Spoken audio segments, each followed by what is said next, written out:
Welcome back to things you just sometimes don't know, and sometimes I don't know them either until we get into this stuff.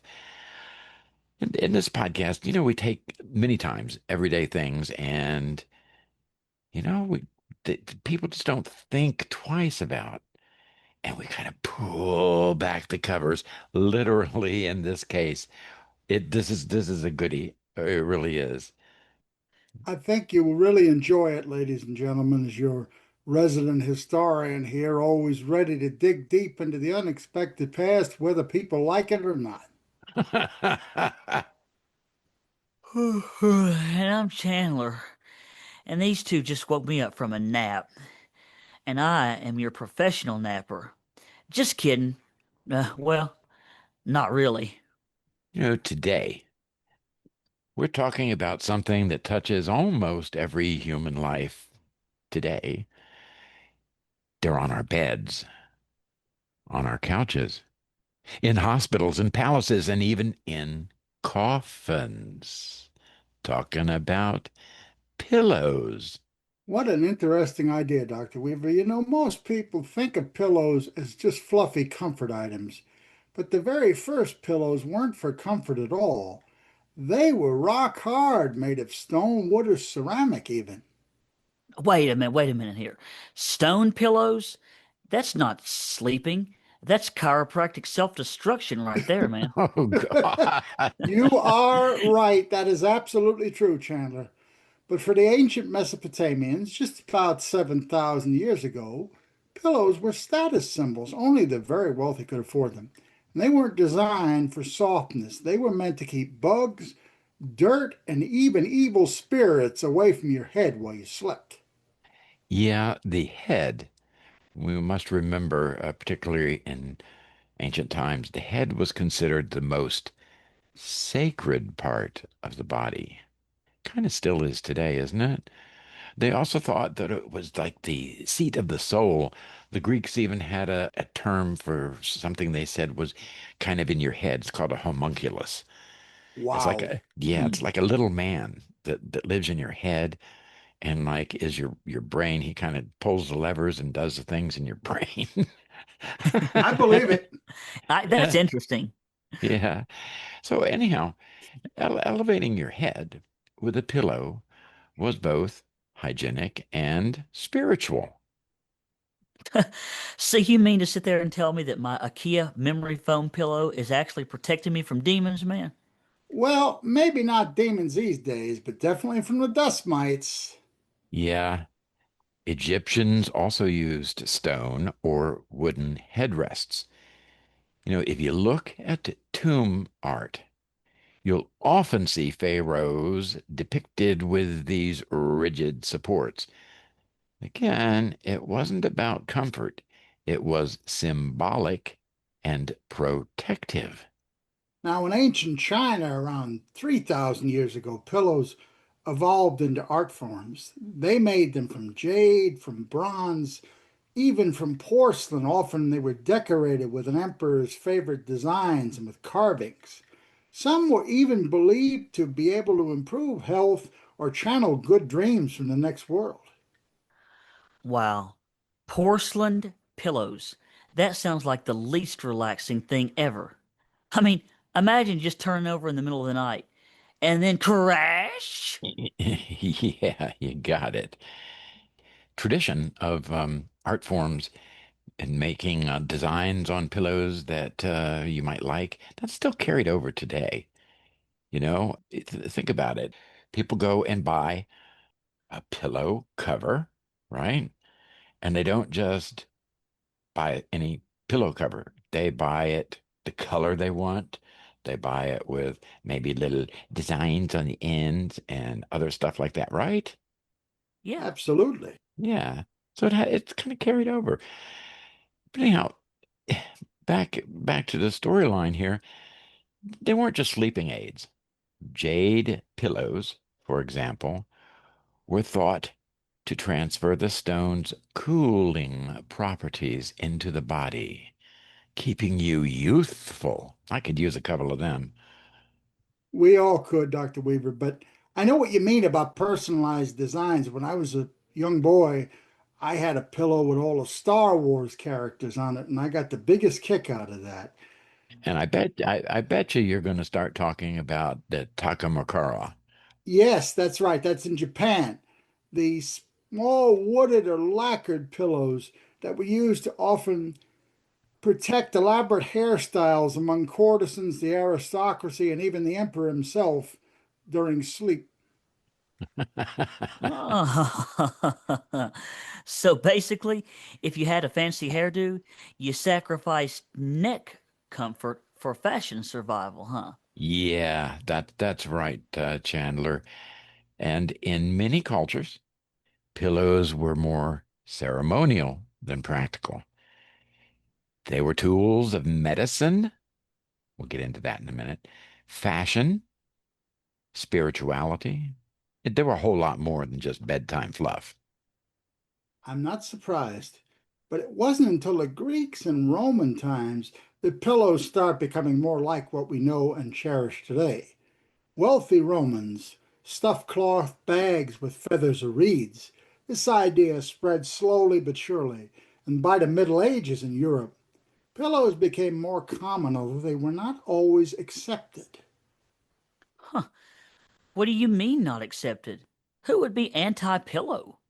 Believe it or not, during the Middle Ages, pillows were sometimes associated with excessive softness or weakness. Men, in particular, avoided them, except the very old or the very sick.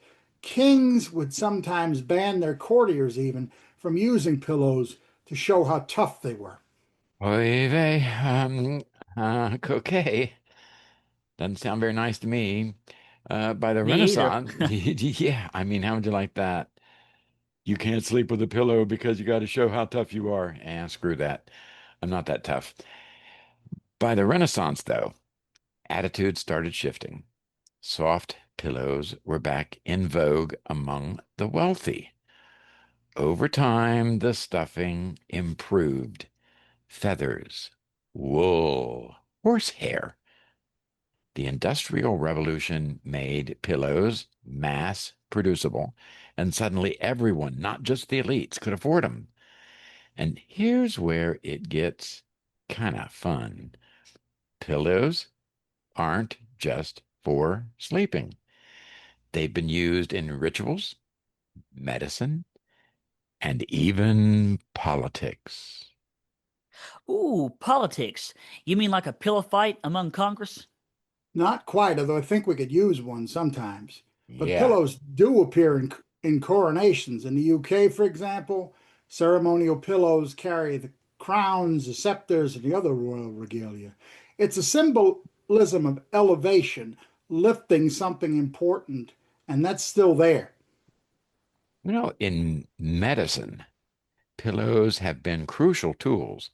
Hospitals use them for patient positioning, recovery, and comfort. They use it not just under the heads, but guess what? Under your feet. It's called the Trendelenburg position when you have your feet as high or higher than your head. And it's used particularly in cardiac issues sometimes.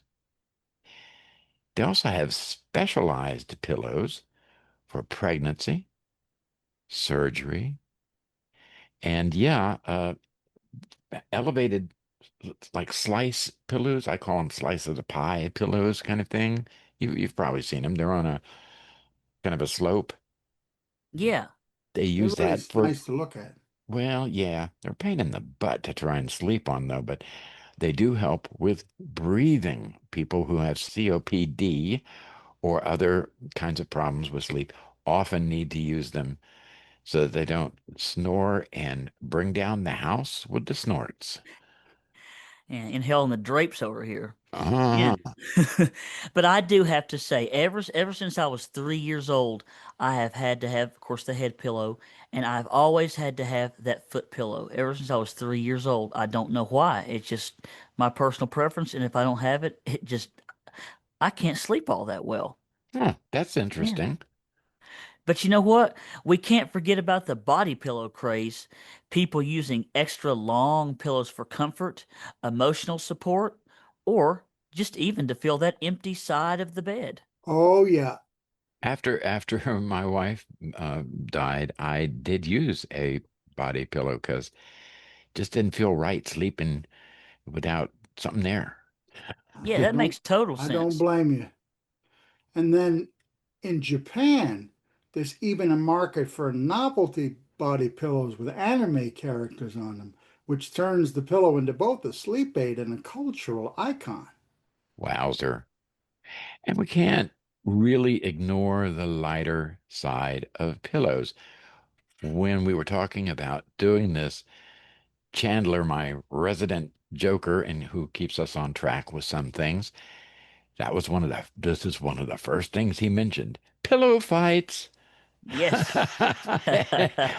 and and they become kind of cultural events. There's no, you're not going to believe this. You're not. Look it up. There's even an International Pillow Fight Day. Good heavens, really? Yes, there is. And you know what? Feathers flying in city squares? That's civilization at its peak, man. You're right. Now we have to remember also that travel pillows are another modern innovation. Horses and trains and later on planes all changed how people thought about portable head support. I got a funny story to tell you about that briefly. Many years ago, as our listeners know, I went to South Africa for a research trip. That's a 28-hour flight. And, you know, for the first half of that flight, I did not have a pillow and I was going crazy. And then about halfway through, this wonderful flight attendant found one and gave it to me. But these portable head supports are very important. A U-shaped neck pillow, whether you love it or hate it, it's become a travel essential.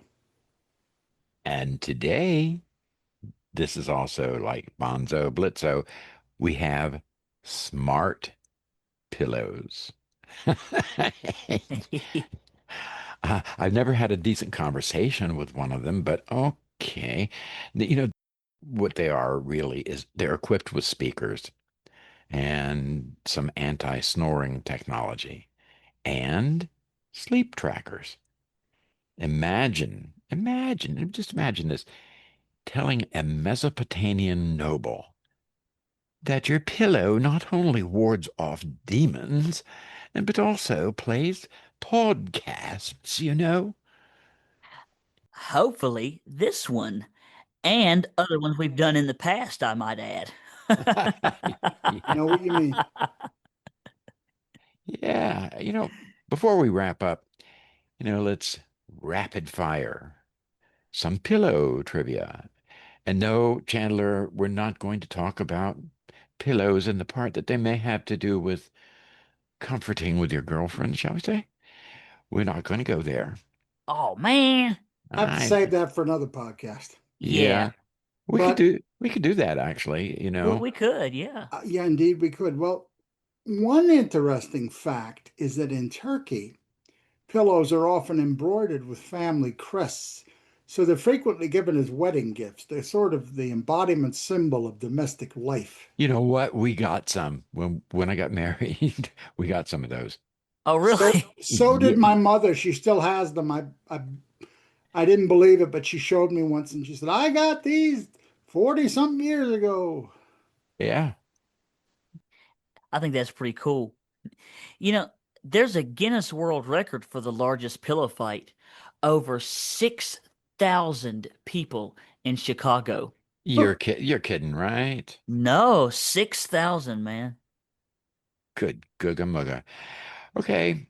And in some cultures, like say in the US of A, pillows are often placed in the coffin with the dead body, supposedly symbolizing eternal rest. And some of these funeral directors that charge you, $30,000 for a funeral or something, they'll say, this pillow is made of the finest silk and da da da da da da da. And I always want to say, he's dead. He doesn't care if it's made of silk or cotton. but they do Yeah, it anyhow. I see what you mean. I see what you mean too, and that's poetic and just a little bit eerie at the same time. Yeah.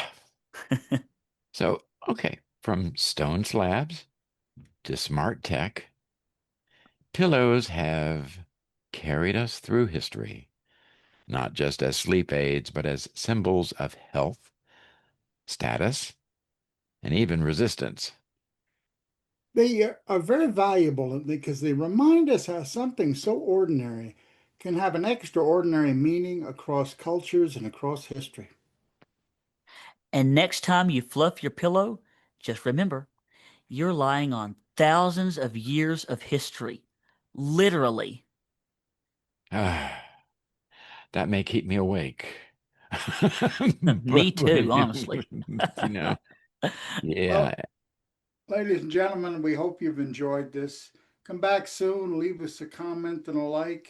We have a lot of interesting things coming down the road for you. Yeah, like what? Well, I know we have this wonderful podcast about the intricacies of the Louisiana Purchase, and there's one about the history of telephones, We and also have a podcast about the Mothman myth. oh Stay tuned yeah, for that. I was waiting for that one, Shannon. That's going Yes, to be something. sir. And that is really, it's really fascinating. We make some connections with that you're not going to find many places. We really do look at it. And hey, Chandler lives near where that Mothman myth started. I sure do. You're right there. So guess what? We got the straight dope. Anyhow, thanks a bunch for listening to us. Tune back in soon. Bye for now. So long, folks. So long.